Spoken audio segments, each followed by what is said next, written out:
इसके पिछले वीडियो में समास से संबंधित 72 अति महत्वपूर्ण बिंदुओं पर हम प्रैक्टिस कर चुके हैं। इस वीडियो में प्रश्न नंबर 73 से प्रैक्टिस करेंगे। ये वही समास के शब्द हैं जो अक्सर पेपर में पूछे जाते हैं, ठीक है ना। अगर आपने वो वीडियो मिस किया है तो प्लेलिस्ट में जा करके उसको देख सकते हैं। इसमें 73 नंबर पर दिया है धर्मरत। धर्मरत में कौन सा समास है? तो इसमें तत्पुरुष समास है। अब तत्पुरुष समास में अगर पूछा जाए तत्पुरुष समास, क्योंकि 6 प्रकार के होते हैं, ठीक है। अब तत्पुरुष समास में कौन सा समास होगा? तो इसमें कारक आपको सेट करना आना चाहिए। तो धर्म में रत, अब इसमें में आया है तो यानी अधिकरण तत्पुरुष समास होगा, राइट। धर्म विरत, ठीक। तो धर्म विरत में कौन सा समास है? तो इसमें भी तत्पुरुष समास है। अब तत्पुरुष समास में कौन सा समास होगा? तो धर्म से विरत, ठीक है ना।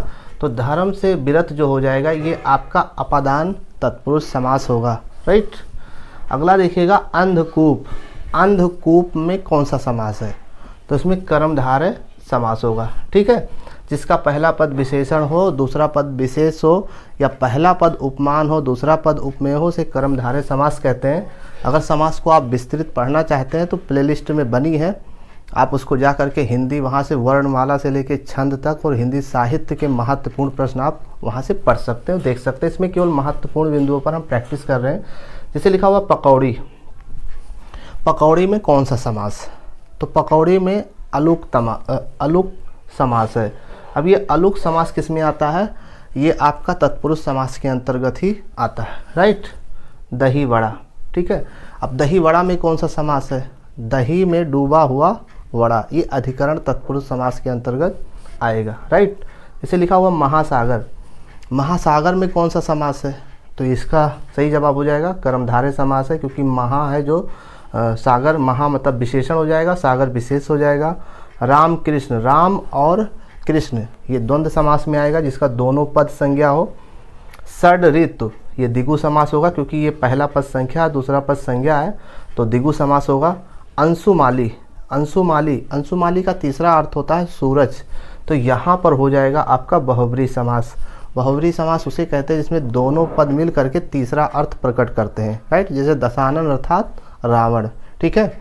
घनश्याम अर्थात श्री कृष्ण जी। गिरिधर यानी गिरी को धारण करने वाले अर्थात श्री, ये सभी बहुब्री समास में आएंगे। अगला देखिएगा कूपमंडूक। कूपमंडूक में कौन सा समास है?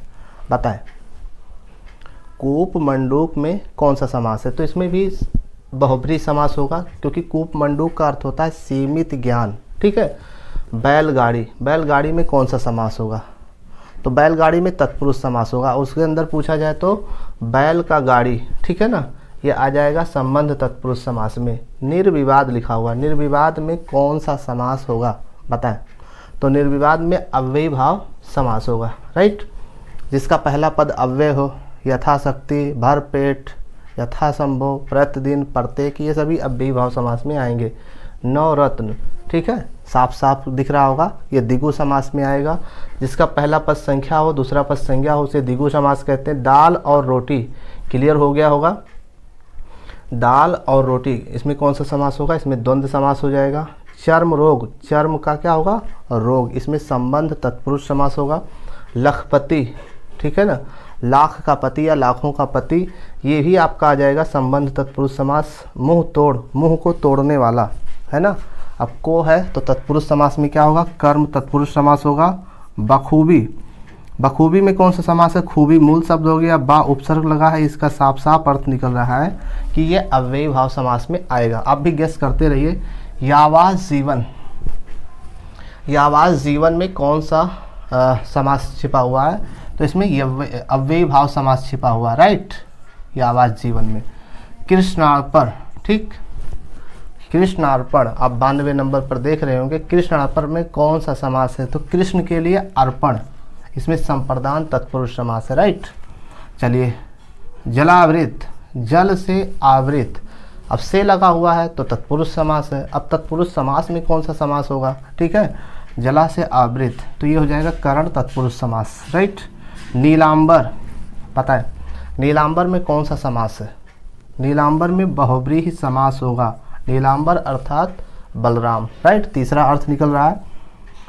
वचनामृत, वचनामृत में कौन सा समास है बताएं। वचनामृत में जो है कर्मधारय समास, ठीक। मृदुवाणी, मृदुवाणी में कौन सा समास है, 96 नंबर पर आप देख पा रहे होंगे, तो इसमें भी कर्मधारय समास होगा, ठीक है। अगला है दुसूती, दुसूती में कौन सा समास है बताएं। देखो सही कहा आपने कि ये द्विगु समास होगा, क्योंकि दु मतलब दो, सूती, ठीक है, दो सूतों वाला, ठीक। इसमें संख्या पहला पद दूसरा संज्ञा है। अगला देखिए द्विगु लिखा हुआ, द्विगु में कौन सा समास है। द्विगु मतलब द्वि मतलब दुई, गु मतलब गायों, दो गायों का समाहार या समूह, तो ये आपका आ जाएगा द्विगु समास के अंतर्गत। जात और कुजात, ये लगा हुआ योजक चिन्ह, इसमें योजक चिन्ह लगा रहता है, आप समझ जाते हैं कि ये द्वंद्व समास के अंतर्गत आएगा, जात और कुजात, राइट। 150, ठीक, ये द्विगु समास में नहीं आएगा क्योंकि इसका दोनों पद संख्या है, 100 भी 50 भी दोनों पद संज्ञा होगा, तो आपका आ जाएगा द्वंद्व समास, वो द्विगु समास नहीं होगा। द्विगु समास की ये खासियत है कि पहला पद संख्या हो दूसरा पद संज्ञा हो, राइट। धीरे धीरे, धीरे धीरे द्वंद्व समास नहीं होगा, ये है आपका अव्ययी भाव समास, ठीक है ना। ये अव्ययी भाव, अगर एक ही शब्द दो बार रिपीट हो रहा है तो समझ लीजिए वो अव्ययी भाव समास होगा। जैसे रातों रात हो गया, लातों लात हो गया, बातों बात हो गया, रात दिन अगर हो जाएगा तो वहाँ पे द्वंद्व समास होगा, ठीक है ना। चलिए फल फूल, यहाँ पे देखिए बदल रहा है, यानी ये साफ साफ फल और फूल ये द्वंद्व समास में आएगा, बिल्कुल सही जवाब है। गोबर गणेश, इसमें बताएं कौन सा समास है। गोबर गणेश में कौन सा समास है बताएं।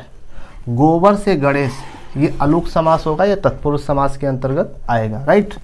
खग, खग में कौन सा समास है बताएं। खग में कौन सा समास होगा। खा मतलब आकाश में गगन करने वाला, यानी अधिकरण तत्पुरुष समास में आएगा आपका, राइट।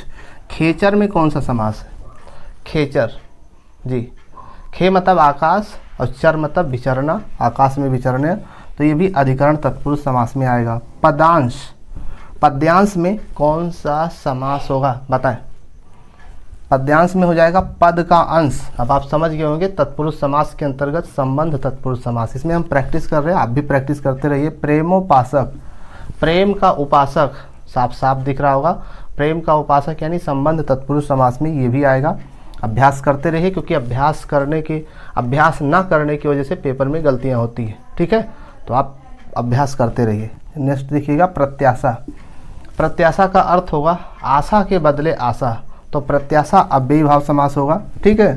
प्रत्याशा है, प्रत्येक है, प्रतिदिन है, बेईमान है, बेशक है, तो ये सभी आपके अव्ययी भाव समास में आएगा। प्रति उपकार, प्रति उपकार में कौन सा समास होगा। उपकार के प्रति, जिसको बोलते हैं अव्ययी भाव समास में आएगा।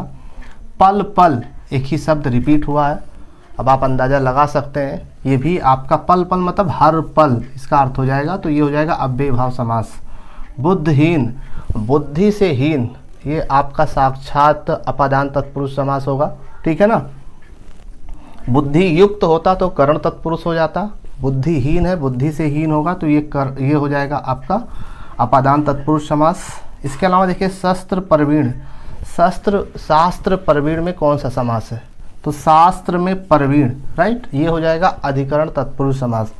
इसके अलावा देखिए देशांतर, देश का अंतर, ठीक है, देश का अंतर, इसमें क्या होगा कर्मधारय समास, देशांतर में हो जाएगा कर्मधारय समास, राइट। इसके अलावा देखिए महाजन, ये कर्मधारय समास में आएगा। पवन चक्की, पवन से चक्की, ये भी आपका तत्पुरुष समास में आएगा, पवन से चक्की तत्पुरुष समास में। सद्भावना, ये आपका आएगा कर्मधारय समास में। और भूकंप लिखा हुआ, भू का कंप यानी तत्पुरुष समास में आएगा, भू का कंप ये संबंध तत्पुरुष समास आएगा। रंगमंच लिखा हुआ है, रंग के लिए मंच, ये आएगा तत्पुरुष समास में। तत्पुरुष समास में क्या संप्रदान तत्पुरुष के अंतर्गत आएगा। तो ये थे समास से बनने वाले महत्वपूर्ण प्रश्न। अगर आप हमारे चैनल पर नए हैं तो आप हमारे चैनल को सब्सक्राइब करके हमारे चैनल से आप जुड़ सकते हो, ताकि समय पर नोटिफिकेशन आपको मिल सके। धन्यवाद।